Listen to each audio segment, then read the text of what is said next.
Hello everyone, welcome back to my channel Stuti Life Science. So in my last video I was discussing about the classification of amino acids. Thus in this video I am come up with the topic of properties of amino acids. So in this video I am going to discuss about some important properties of amino acids which are really important for examination point of view. That is for different national level examination, your CSIRNet, DBT, GATE, ACMR, and also will be useful for different BSc, MSc students. So without further delay, let's start the video. So the first property of amino acid that we are going to discuss about is amphoteric nature. Amino acids are amphoteric in nature. Why do we call it amphoteric in nature? So for understanding that, first let's look into the structure of amino acid. The structure of amino acid is, this is the alpha carbon atom. We have the NH2 group. We have the COOH group. This is the R group or side chain, and this is the hydrogen atom. So in very brief, this is the structure of amino acid. So here we can see we have the NH2 group or amine group. This amine group is basic. This gives the amino acid a basic property. Why? Because this NH2 group can accept proton.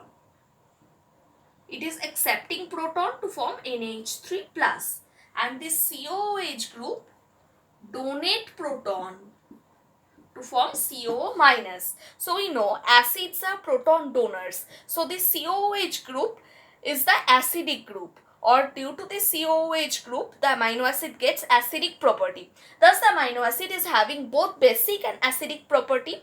Thus we call it amphoteric in nature. So this is the first property, amphoteric nature.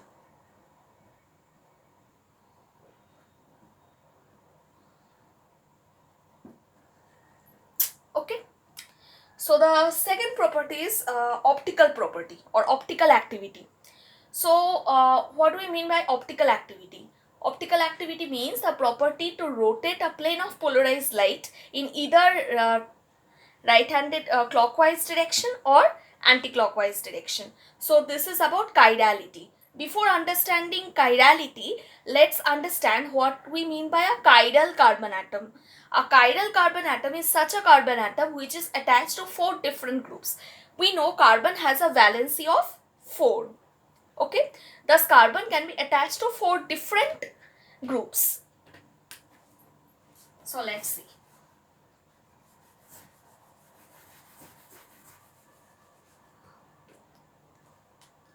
So this is the carbon. It is attached to 4 different groups. 1, 2, 3, 4. So if these 4 different groups are different, I mean it is attached to 4 different groups. Okay. So that is called a chiral carbon atom. So if let's imagine this is A group, B group, C group, D group. Thus it is attached to 4 different groups. Just for your understanding. So this is a chiral carbon atom. So among the amino acids, we have chiral carbon atom or chirality present in all the amino acids except one amino acid. That one amino acid in which we have no chirality, thus no optical activity, is glycine. Because this is the simplest amino acid and glycine has no R group. So if we look into the structure of glycine, we will understand. So the structure of glycine looks like this: NH2 group, COOH group, hydrogen, hydrogen. Thus this carbon atom, this alpha carbon atom is attached to 2 hydrogen atom. The same group attached to both sides. So it is not attached to 4 different groups. Thus it doesn't have chiral property or it doesn't have chirality. Thus it cannot rotate the plane of polarized light. It has no optical property, that is glycine. Except glycine, all the other amino acids have optical property. They can rotate plane of polarized light. Okay. So this is about chirality. Chirality. Now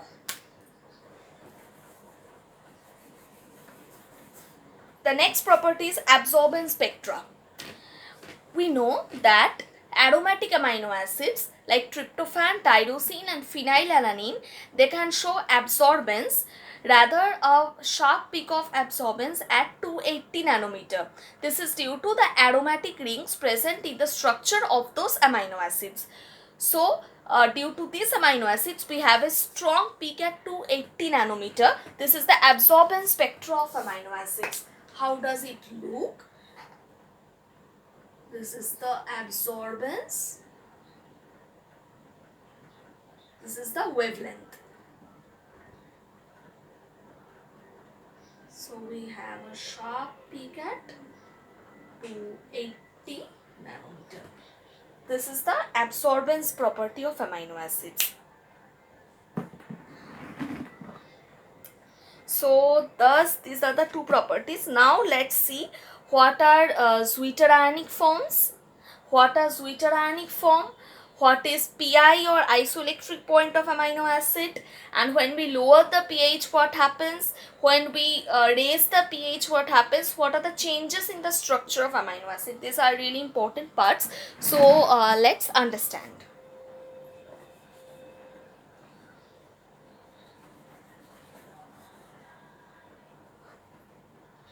What happens when we dissolve the amino acid in solution? This amino acid in solution form, this NH2 group accepts proton, forms NH3 plus. COOH group donates proton, forms COO minus, R group, and this is the hydrogen. So, if we look into the structure of this amino acid, it has NH3 plus, that is a plus 1 charge due to NH3 plus, and here minus 1. So what happens? The net charge is 0. Plus 1 minus 1, it is 0. Thus the net charge is 0. This is called the zwitterionic form of the amino acid. Zwitterionic form. Zwitterionic form means the net charge is 0. Thus at this pH, rather this zwitterionic form of amino acid exists at a particular pH. Okay, so at that particular pH, the amino acid has net charge of 0 and it does not migrate under electric field. Okay, so this is the zwitterionic form and the pH is pi or isoelectric point. Isoelectric point is the pH value at which the amino acid has no net charge and doesn't migrate under electric field. So it remains stationary. Thus this is the zwitterionic form and pi value. So if we lower the pH, suppose this is at a particular pH called pi. Thus if we lower the pH from this value, lowering pH means we are adding proton. Lower pH means high proton concentration, we know, and this is we are raising the pH. Thus proton moves out. Now here what happens? At lower pH, the form that presents is NH3 plus, CRH and COOH. Thus, as we raise the pH, this is at a lower pH. Okay, let's show this clearly. I think you people are not getting. Wait, I am showing from the lower pH.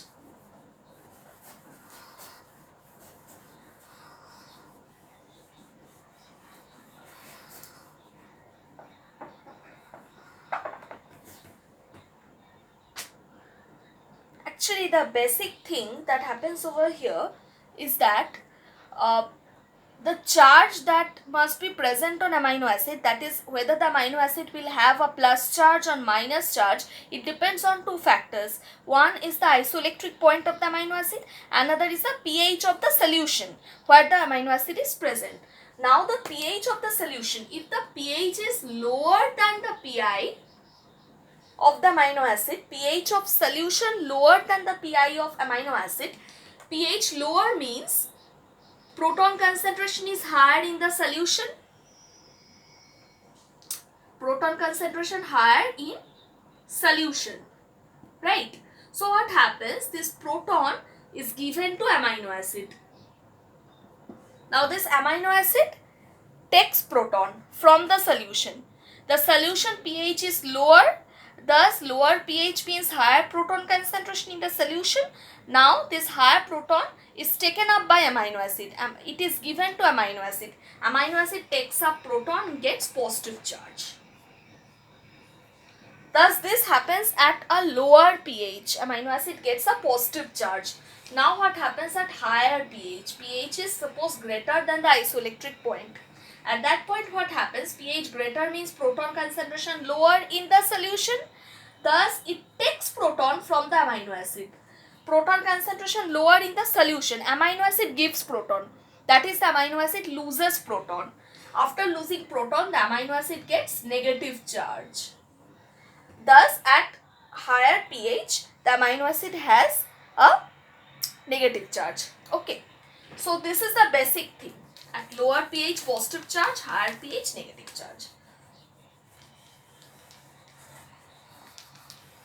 So at lower pH positive charge means the form of amino acid that is present is NH3 plus, alpha carbon atom, R group, hydrogen, COOH. So here we have NH3 plus, that is a plus 1 charge. Plus 1 charge. This is at a lower pH. Now we raise the pH. Raise the pH means proton moves out.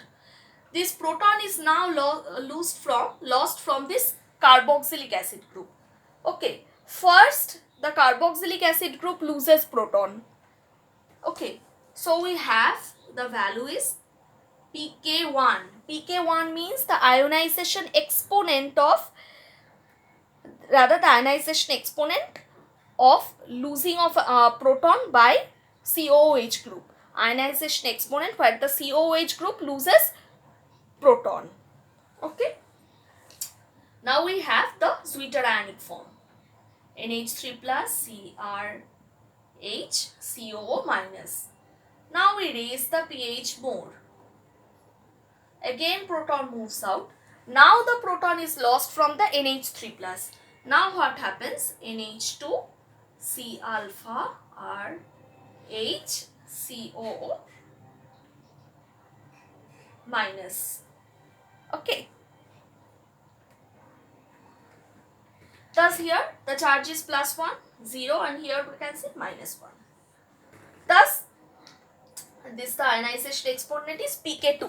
Thus the pK1 is the ionization exponent where the COOH group loses proton, and the pK2 is the ionization exponent at which the NH3 plus group loses proton. Thus as we raise the pH, the charge goes from plus 1 to 0 to minus 1. Plus 1 at a lower pH, when the pH is lower than Pi value, as I said, positive charge remains on the amino acid. Thus we have NH3 plus COOH. NH3 plus means just a plus 1 charge.